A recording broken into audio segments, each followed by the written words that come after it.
continuing with the video that ideally we'll post before this one, but YouTube's strange.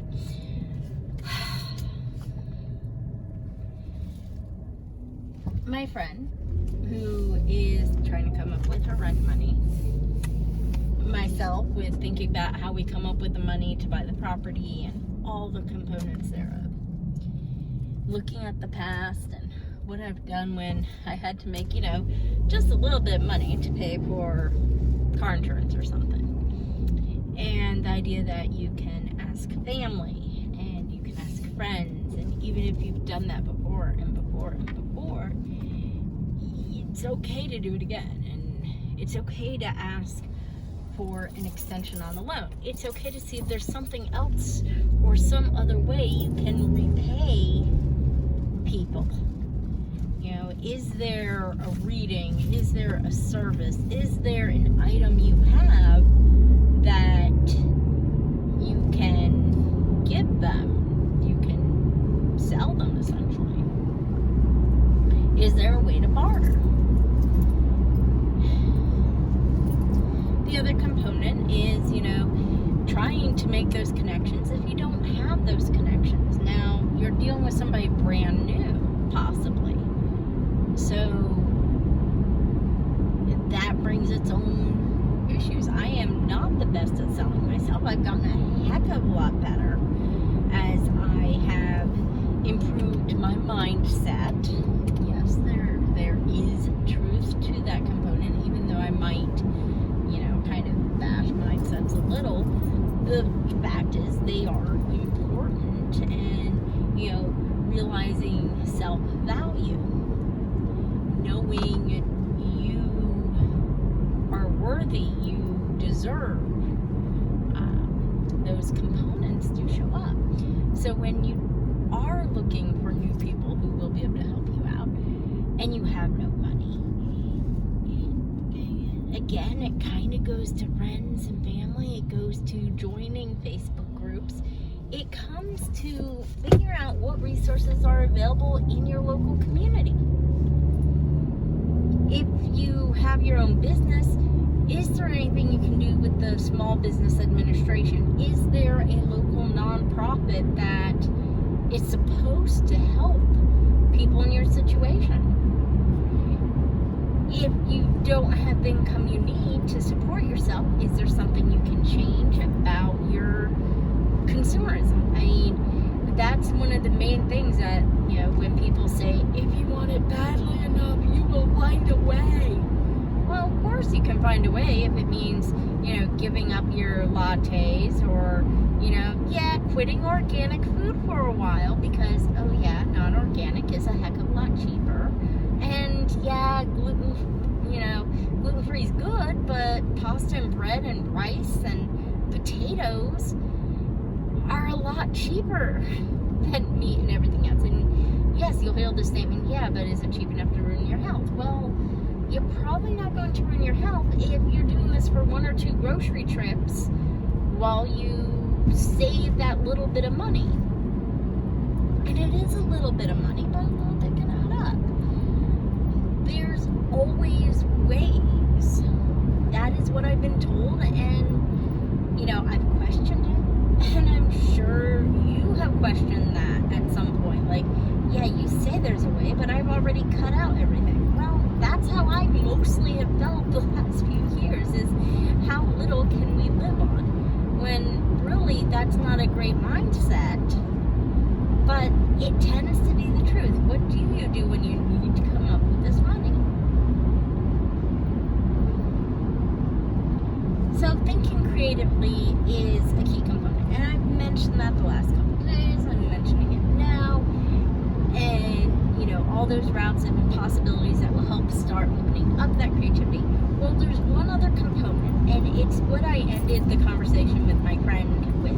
Well, almost ended. There was a few more things, and that's self-care, and it's something everyone tends to talk about, including my friend.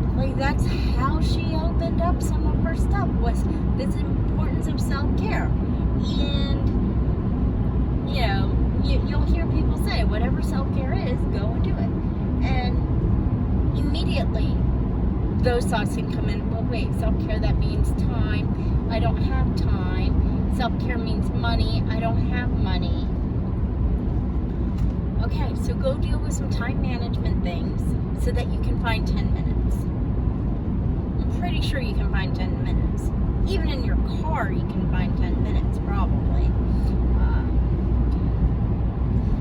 And money, self-care doesn't have to be a day of pampering. In fact, the day of pampering can be more stressful because you are spending money and you are spending time and you are going out and doing things, and the ability to be guilty about that can increase tremendously. My best advice, the things that I try to do, that I want to do, and that I do, include being able to go outside in nature. Whether it is just driving through it, because I don't necessarily know if I have the time to stop and relax at the park, but at least I can drive through it and see something I like that just puts me at ease. Whether it is taking 5 to 10 minutes and watching a sunset. And when I post pictures in the morning of the sunrise or whatever is happening, sometimes it's the goats or the donkeys or the chickens. Most of the time it's a sunrise. And whatever has happened prior to that sunrise, such as the goats and the donkeys and the chickens and the poop and whatever else has happened, seeing that sunrise is sort of like a reset for me.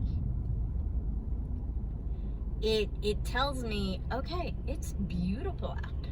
Oh, there's fog. The fog looks really cool.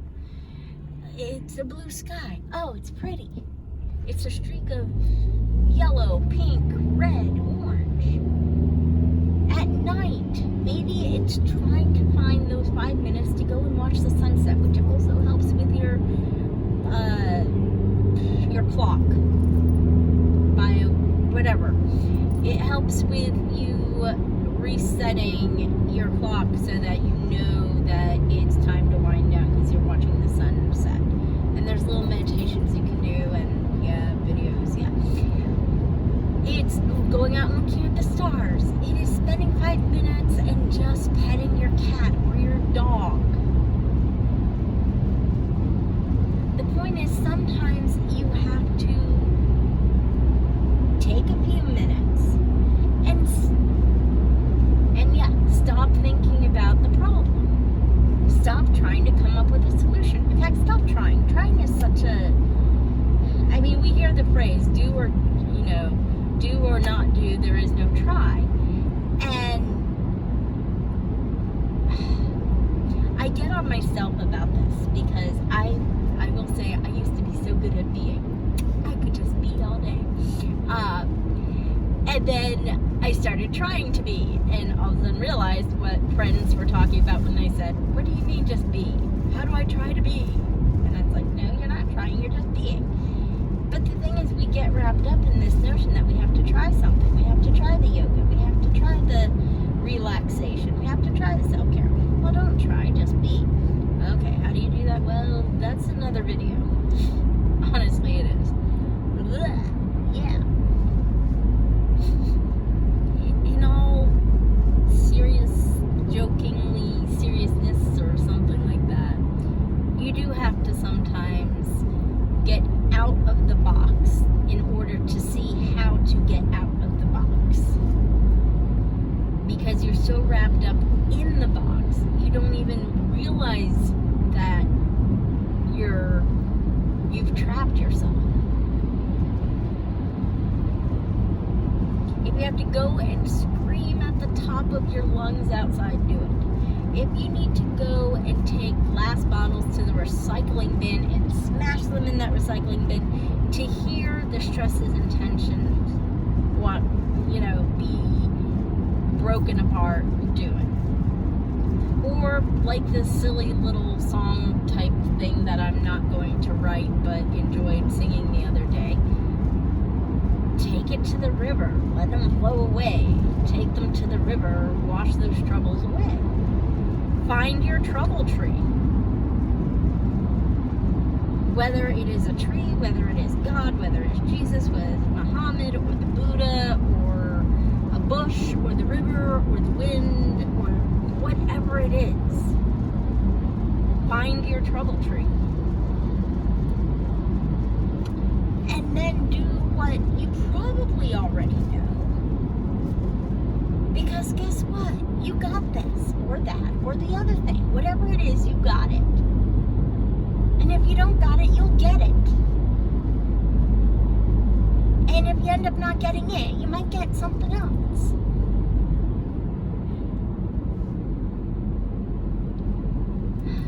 Love yourself in this situation. And know, especially if you are a coach, especially if you are a trainer, you going through this right now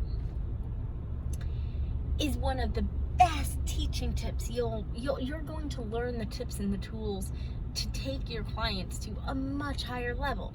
And you'll be attracting so many new clients because guess what? Now you've been in that situation, completely in that situation, that some of the clients that you helped or didn't quite help have been in, and now you can help them better or be able to help them when they didn't feel like they could connect. Because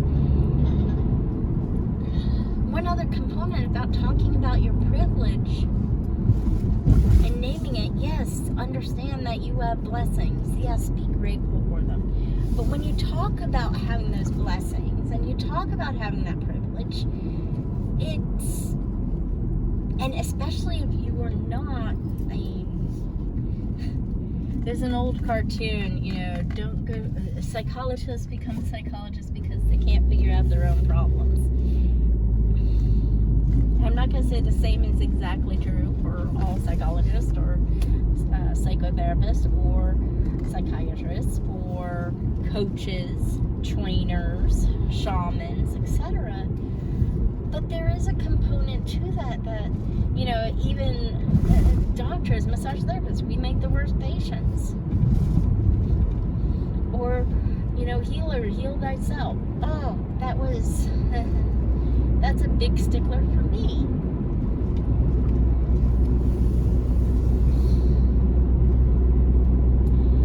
I think sometimes privilege or naming it gets combined with desired pride, or see, I'm not perfect, or see, yeah, I know I have this, but that doesn't mean, I don't know, it's not a triggery thing, like, oh my gosh, this person's talking about their privilege, and I'm just zoning out, because I don't care, but in general, I don't. Again, it doesn't matter who you are as far as your age, your gender, your race, your political affiliation. If you're hurting, you're hurting. And just because you were able to get through something doesn't mean another person can get through it as easily or with the same tips and tools. There's one of the numerous things I've learned from religion. There's a video with the Dalai Lama, and he says there isn't just one medicine to cure everything. There's different medicines. What's good for one person may or may not be good for another. What's difficult for one person may or may not be difficult for another. Are you privileged that you were able to get through a situation because of age, race, gender, political affiliation? Insert the label, the category that is so limiting. Yeah, sure, you are. Does it mean that you can't still be suffering, hurting, frustrated, angry, lost? No. You're human. Do we need to make, and this, I know this is turning into a different type of rant, but so be it. Do we need to make things more fair, more just? Absolutely.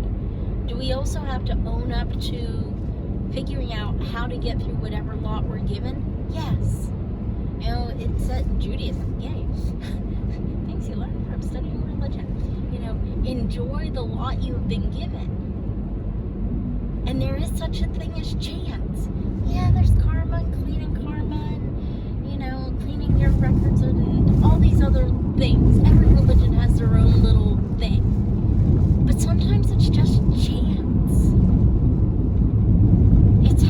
dice rolls. And, we can say, oh, well, you purposely chose to be this way because in your prior life, we can do all that. Because we're trying to find a place to blame. We're trying to find something to judge. And it's that judgment we have to work to let go of. And that judgment shows up all over the place, especially when we're in a state of lack because we need something like paying our rent.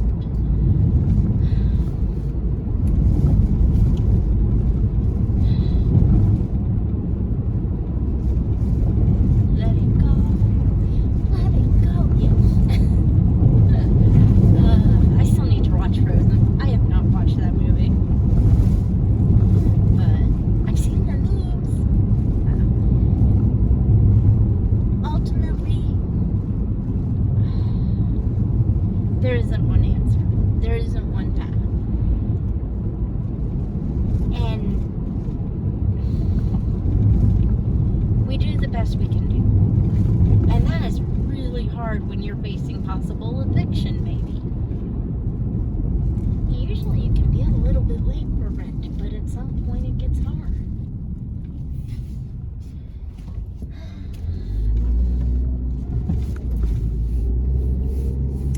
For my friend,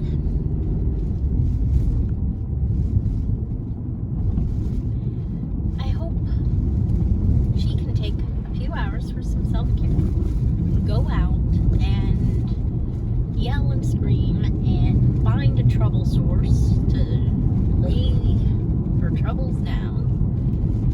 And then focus on the present. Or before focusing on the present, doing the money talks, the ancestral talks, and welcome creativity, welcome possibility, and do the meditations and the prayers, and be wise with discernment, and open to possibilities. And let go of the judgment and the fear and the guilt. And be present in the moment to see what is possible, to see the blessings, to see what can be done. And have faith and trust in whatever source one wants to have faith and trust in.